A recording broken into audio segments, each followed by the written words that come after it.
जय श्री राम। भजन भागीरथी के अहविरल पर्वा में आप सभी को जय श्री हरिओम। शेरगढ़ के महान साधक विषय चल रहा है, जो आज दूसरा भाग, जिसके तहत आज का प्रसंग मुनपुरी बाबा। शेरगढ़ धरा का हर गांव सिद्ध संत महात्माओं की तपस्थली रहा है। कोई भी गांव इनसे वंचित नहीं। 1, 2, 3, 4 तपस्वी की तपस्थली जरूर रहा है। तो इसी कड़ी में शेरगढ़ परगने का एक देसू गांव, जो चाहरदेव का ठिकाना और आज वर्तमान में तहसील हेडक्वार्टर है, जो जोधपुर जैसलमेर हाईवे पर जोधपुर से 120 किलोमीटर पर स्थित है, और मेगा हाईवे भी वहीं से गुजरता है, जो फड़ौदी जाता है आगे। तो वहाँ हाईवे के किनारे जोधपुर से जैसलमेर की तरफ जाते राइट साइड में एक नाडी है, रावली नाडी नाम से। उस जलाशय के दिव्य और सौम्य तट पर एक भव्य और दिव्य मंदिर बना हुआ है, जो मुनपुरी बाबे का अमूर्त बखान कर रहा है।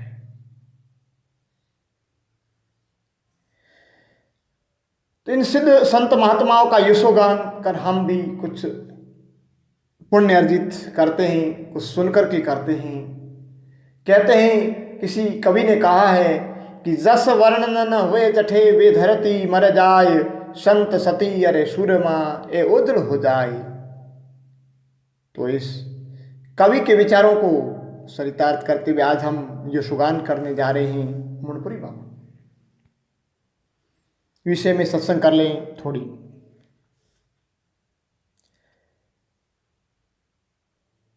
मुनपुरी मुनपुरी मन भाविया ग्राम देसु आयु, कोट पवित्र कर दिया नित का ध्यान लगायु। 19वीं शताब्दी लगभग अंतिम दशक में है। ठाकुर बाबू सिंह देसु अपने रावड़े के पास गुड़शाला में प्रिय सफेद घोड़ी के पास खड़े। सूर्य अस्ताचल की ओर जा रहा है। धीरे धीरे मार्तंड डूबने लगा। हल्का अंधेरा सा आ गया।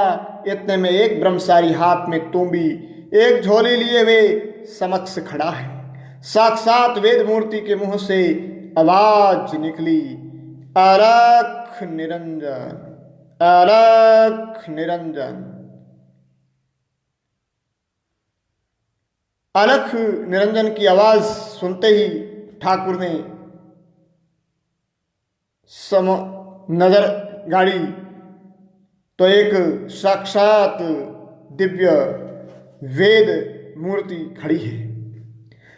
तो ठाकुर साहब का रुझान आध्यात्मिकता में अधिक था, और उस अलख निरंजन की आवाज और उस दिव्य मूर्ति का दर्शन करते ही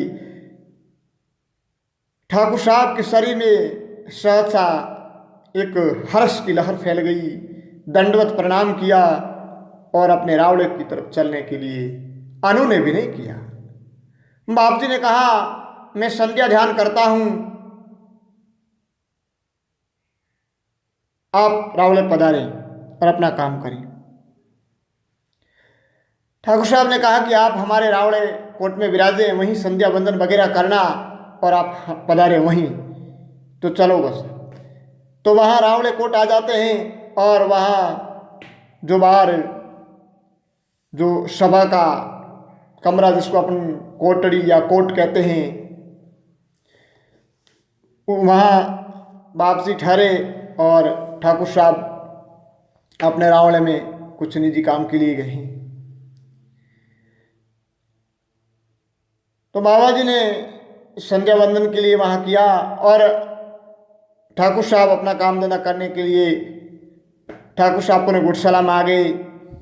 वहाँ बाबा ध्यान में मग्न हो गए। 2 घंटे बाद में ध्यान टूटा, सरदल हुआ।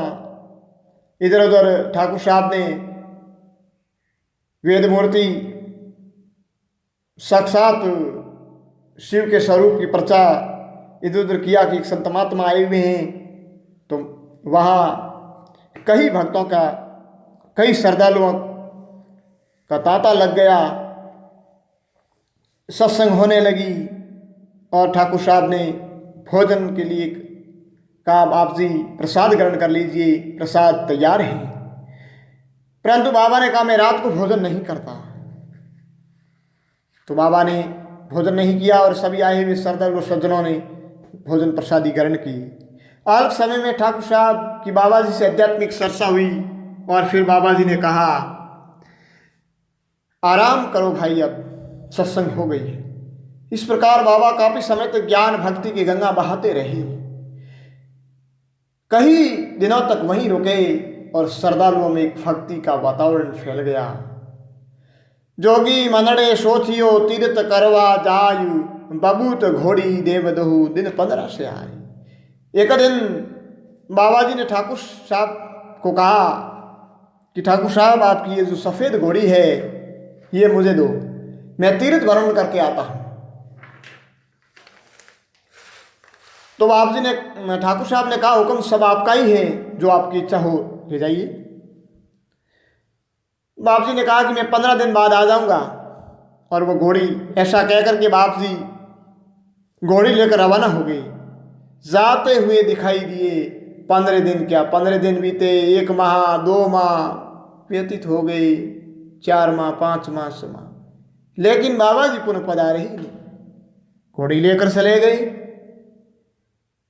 पर बबूत सिंह जी गुरु भक्ति में मग्न कुछ नहीं कहते। लोगों ने तो कहा कि वो बाबा घोड़ी लेकर के चले गए, अब नहीं आए। बबूत सिंह जी की भक्ति प्रबल थी गुरु के प्रति, उन्होंने कुछ भी जवाब न दिया। और 6 माह के बाद सायंकाल के समय एक दिन बाबा का पुनः पदार्पण होता है। घोड़ी को घोड़शाला में छोड़कर बाबा ने ठाकुर साहब से कहा, अब मैं रावली नाडी पर धुना बनाऊंगा, यहाँ नहीं रहूंगा।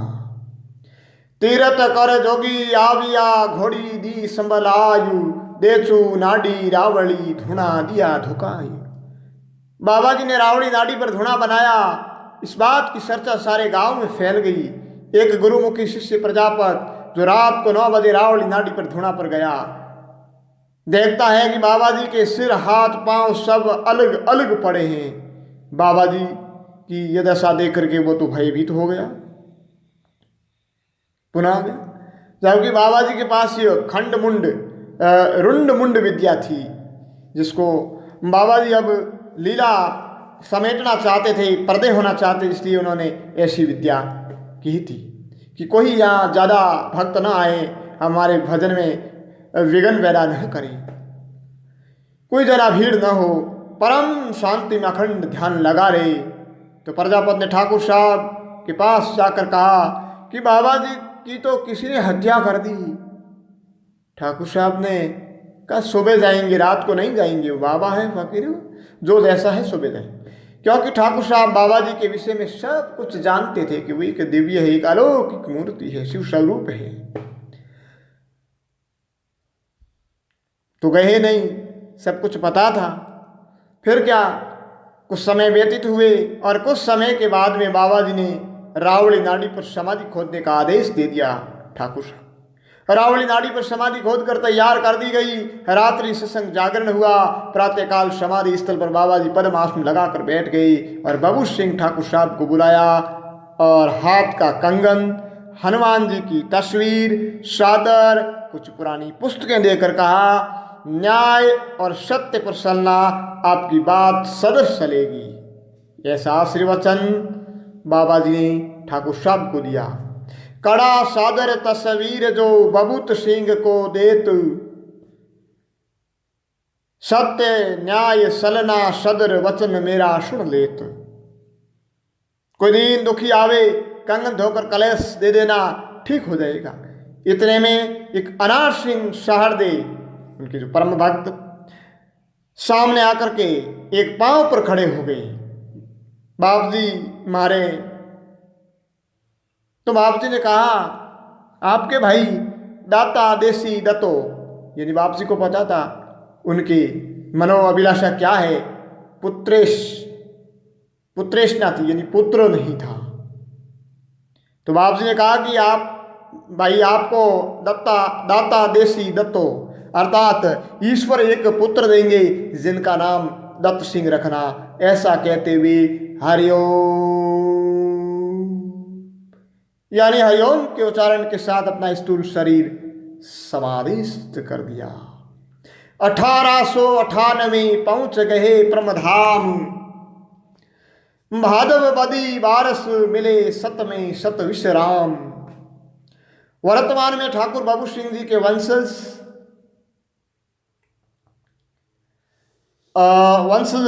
जो मैं 2004 में उनके पास गया था, ठाकुर अनूप सिंह जी जिस समय मौजूद थे, आज नहीं हैं, तो उनसे मुझे ये इतिहास ज्ञात हुआ। और उनके पास में एक बक्सा पुराना जिसमें कंगन, सादर, हनुमान तस्वीर, पुरानी धार्मिक पुस्तकें, पूरा बाप जी का पुराना एक संदूक पड़ा, जो मेरे को एक एक वस्तु अपने हाथ से अनूप सिंह जी ने मुझे दिखाई और ये इतिहास बताया, जो मैंने सेरठ के महान साधक पुस्तक में दिया। ठाकुर साहब के वंशज परबत सिंह जी वकील साहब भी उस समय विराजते थे, आज नहीं।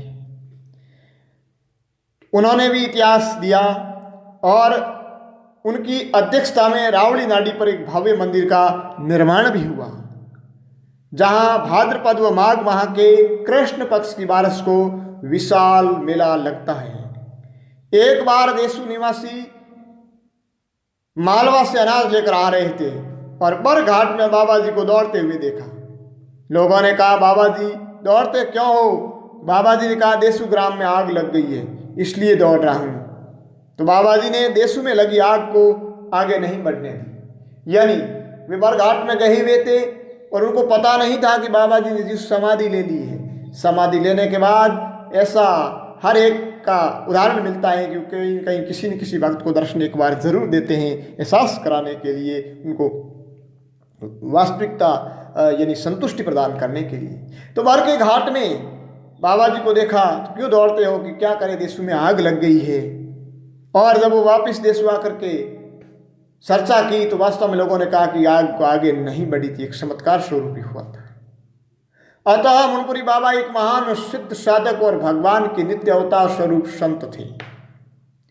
ठाकुर बबूत के रावले रमता जोगी आय, किसन जोगी रम गया कोई जान न पाए।